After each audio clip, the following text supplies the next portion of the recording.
inspiring interviews with today's top landlords. This is the Rental Income Podcast. And now, Dan Lane. I've always liked the idea of renting out condos. To me, it just seems really simple. You're only responsible for the inside of the condo unit, like the appliances, the flooring, the walls. But anything outside, the things like the roof, the landscaping, the parking lot, that's all the responsibility of the condo association. So to me, it just seems a little bit less risky, and it just seems easy to buy a condo.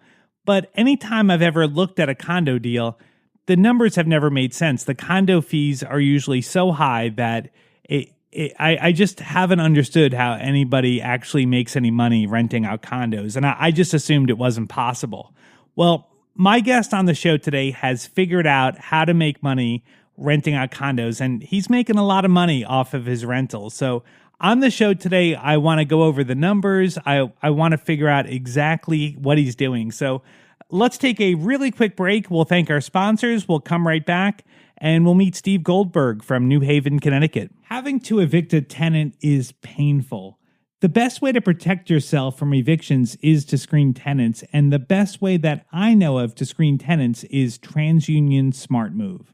It's a really valuable online screening tool delivering credit, eviction, and background reports in minutes, and their proprietary tenant credit check predicts evictions 15% better than generic credit scores. See why over 4 million landlords have used SmartMove to make better leasing decisions. Use code RENTAL25 at checkout to save 25% at tenantscreening.com. That's code RENTAL25 at tenantscreening.com. Are you on track to achieve your financial goals? Income-producing real estate is the most historically proven way to accumulate wealth and has created more financial freedom than any other means. Norada Real Estate provides everything you need to invest in the best turnkey cash flow rental properties. Our simple, proven system will help you create real wealth and passive monthly income. Get your free strategy session with our knowledgeable investment counselors at noradarealestate.com. That's NORADA realestate.com. The first step in buying a rental property is to get pre-qualified, and I would suggest you work with a lender that specializes in working with investors, because the last thing you want to have happen is to get to closing and find out the money's not there and you can't close. The lender that I recommend is Chaley Ridge from Ridge Lending Group. She's a nationwide lender, and she'll pre-qualify you for free if you mention Rental Income Podcast. Find out more today. Contact Chaley at ridgelendinggroup.com. That's RIDGE lendinggroup.com. NMLS 42056. Hey, Steve, thank you so much for coming on the podcast. Now, before we kind of drill down into exactly what you're doing, can you tell me at kind of a high level how you make money renting out condos? Because like I said at the beginning, I don't understand how people make money renting out condos.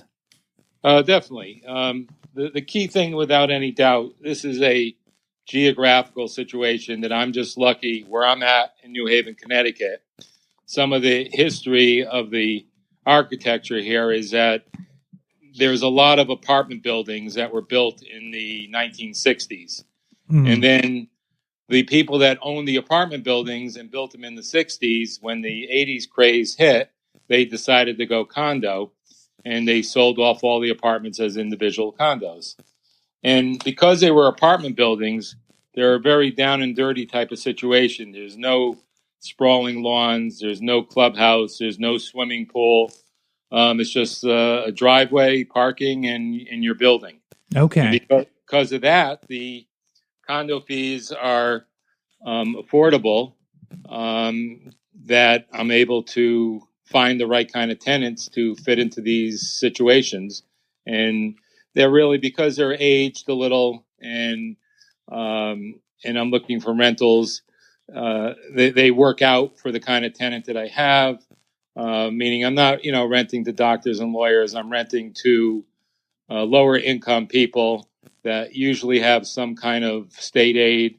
And for that, all I need to do is pass the laws as far as, being, having the proper heating, electricity, no mold, and things like that. Right. They don't look at the aging infrastructure even though I'm the type of landlord that does do some updating of kitchens and bathrooms to make it look a little more attractive. Yeah, I think that's so important with real estate to not make blanket statements like the way that I thought that all condos were bad, because like you did find a unique situation in your market. And in any city there could be situations like that where the numbers could actually work on a condo. So with your buildings, I know you've got a couple of different areas where you buy rentals.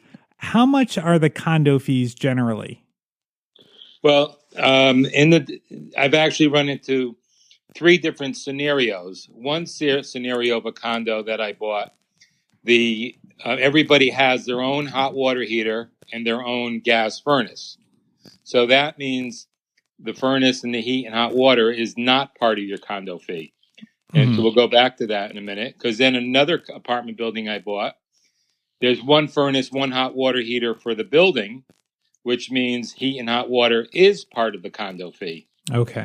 And then I get a third option of type of building I bought where they used electric heat and they don't have furnaces. They do have hot water heaters, but now the heat is everything is electric, heat, hot water, and electric. So it's just one utility, which changes things too, because electric is more expensive to use. So all this affects every building depending on how it was built is how the condo fee is. Right. Okay. I got to imagine with the condo fees where the heat and the water is included, like you've got to be able to rent that out at a premium, right?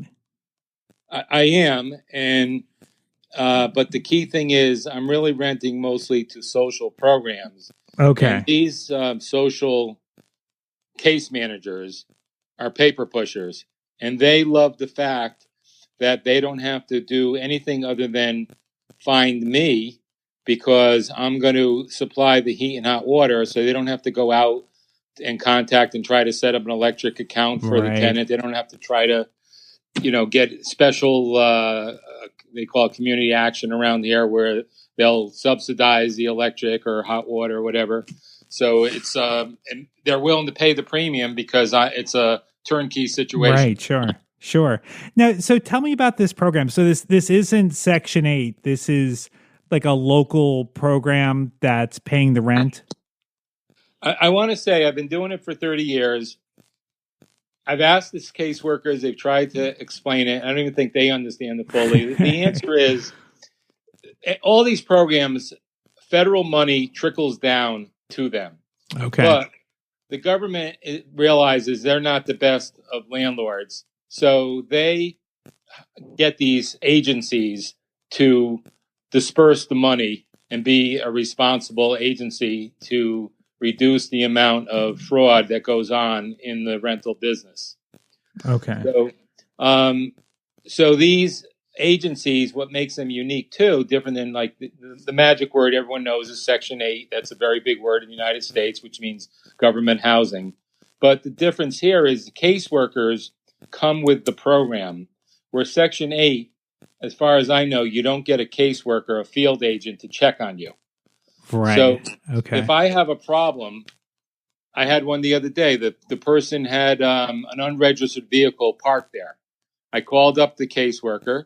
The caseworker went down, visited. I wasn't getting anywhere. So the caseworker told them, if you want to continue to live here, our policy, as well as your landlords, you're not allowed to have unregistered vehicles. Within 2 days, the tenant moved the vehicle. I don't know what she did with it, but it disappeared. Yeah, that's the great thing with Section 8 and these programs is that you kind of have a lot of power over the tenant, where if they're doing something that you don't want them doing, you can always call that program, and they don't want to lose their voucher, so they're going to do whatever it is that you want to have done. There is truth to that, but sometimes, and I call it behavioral issues. I have a lot of, say, special needs, people with depression and mental type of issues, and they aren't able to follow rules. No matter how many times you tell them, don't blast the music, don't swear at your neighbor, whatever it is, they don't listen. So The Section 8 deals are, I am the one responsible for the eviction. And if I find that they're not following the rules and the case manager can't get them to follow it, then I do have to pay for the eviction. Right. Now, how does that work? Like, so it seems like you've got to be kind of hands-on when you're dealing with tenants that have some mental challenges. I feel like that there's maybe a lot of hand-holding that you need to do. Am I right in thinking that? You are, because that's the way I run my business. The issue is that my tenants, I'm a very social type guy. They get very friendly with me. With HIPAA laws, I'm not supposed to know really why they're there. Mm-hmm. And I really don't care and don't want to know, Right. but they love to spill their guts and they tell me their whole life story. And Right. I try to tell them I'm not a caseworker or a social worker. I'm a landlord. But still, what it's done is it's brought up friendships that I have with these tenants. So there's more respect there as far as them listening to me, as far as following the rules. So that's been an important thing, because by me being hands-on, I never have to look for tenants. My caseworkers that know me for years, they're blowing my phone up every day. Steve, you got another place for me? Because they know that I'll take care of their tenant, their property. I fix work orders, usually 24 to 48 hours when they have a complaint. And that it's business like anything else. It's customer service. You Right. got to know who you're servicing, take care of them. So when they call you and say, look, we've got someone new, do you have anything available? Will you ever go out and buy a new property so that, because you've got a customer already? Well, the market has changed a little against me doing that right now. When I started, that's what I would do. They would call me up. I tell them, give me 30 days. I will have a place for you. Almost all the time, within a few phone calls and all the agents that I had working for me and contacts that I built up throughout the area, I would be able to find an apartment. The average apartment is generally under $40,000, and it'd be a cash deal, so that just within 2 weeks I owned the unit, had the deed, and then I had 2 weeks to clean it up, and then the people moved in. Incredible. Exactly. That's really incredible. So when you buy a place, how much work are you doing? I mean, the great thing with a condo is there isn't a lot of square footage. You're only dealing with the inside. So is it really just kind of a paint and carpet type of rehab, or do you have to do more work? I've had all spectrums. That I've had some that were amazing that you or I would live in. I mean, I had one place, I bought it for, I think, $35,000. Literally all I had to do was hang up shades. The place was already new kitchen, new bathroom. Just the woman was a duress sale. She wanted to get rid of it, and it worked out beautiful. That's great. Other times it's dated but clean. Usually the carpet's been done either by me or just before, because they wanted to set it up for selling, paint. And so the kitchen's maybe 25-year-old, but as long as the cabinets are all swinging and on hinges, and the bathroom is same thing with the vanities, then everybody is happy. Right. They're looking strictly for violations of, if a leaking sink, of the mold, of peeling paint, of lead.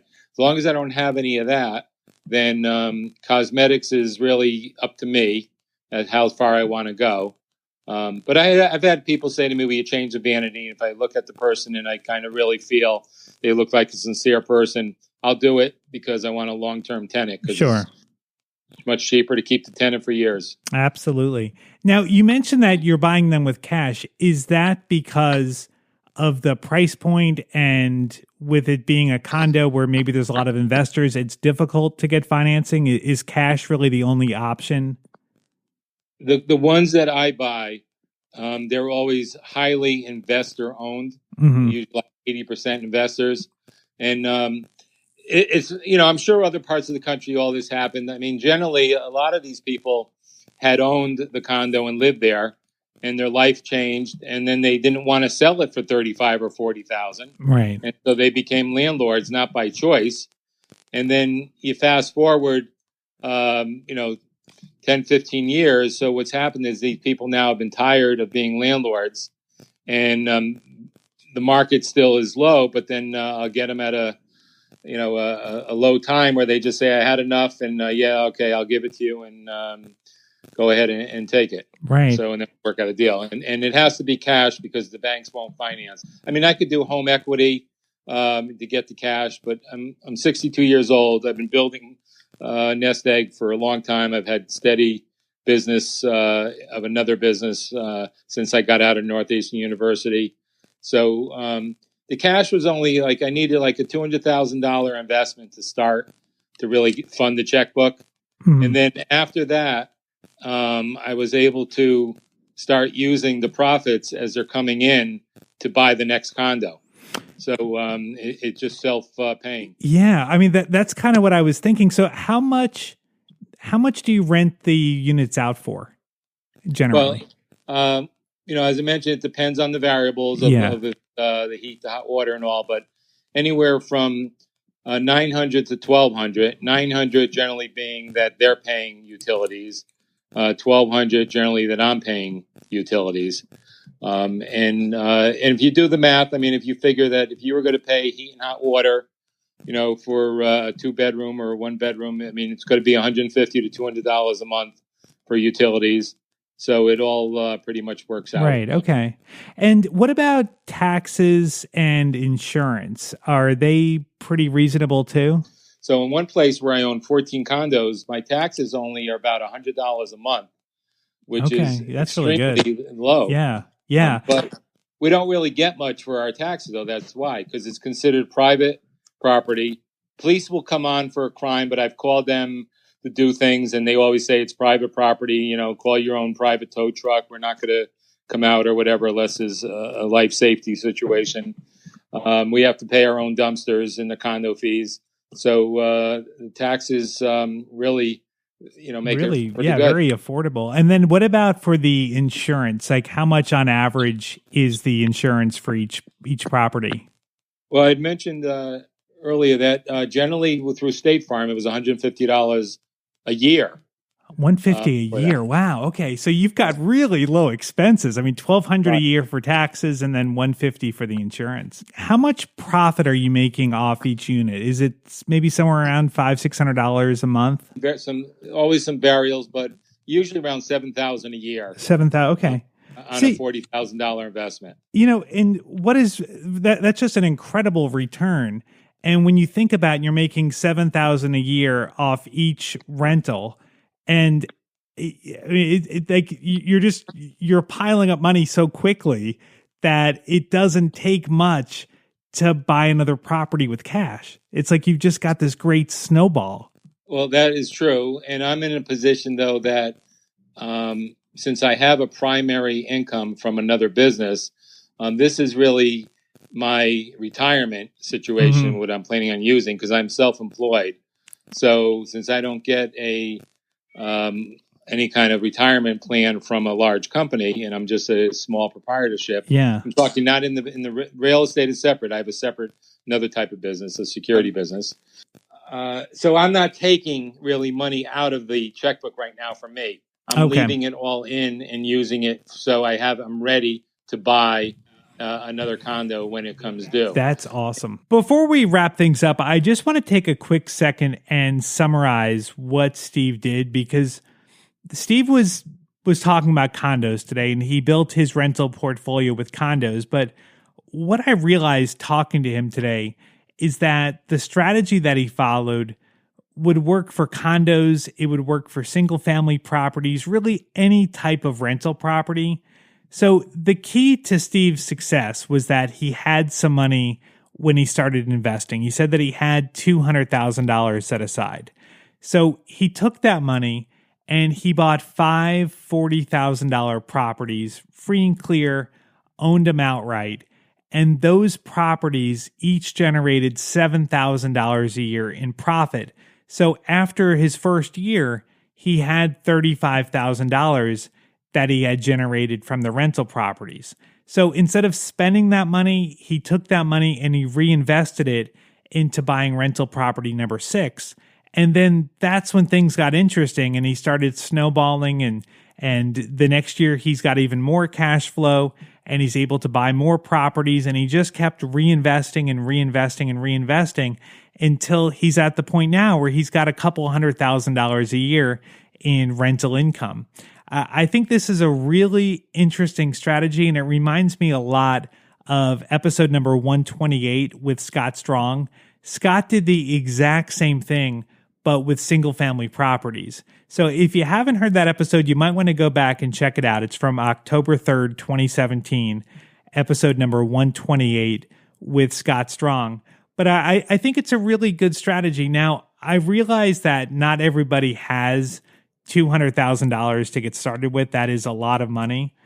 But just because you don't have $200,000, don't get discouraged and think, oh, I can't do this. Because I think the real danger is to compare your step number 1 with Steve's step number 100. Remember, Steve's been doing this for 30 years, and it took time to build up to where he is today. So if you're just getting started and you don't have a lot of money, maybe set a goal to save up a down payment to buy a property and then work on getting that property paid off.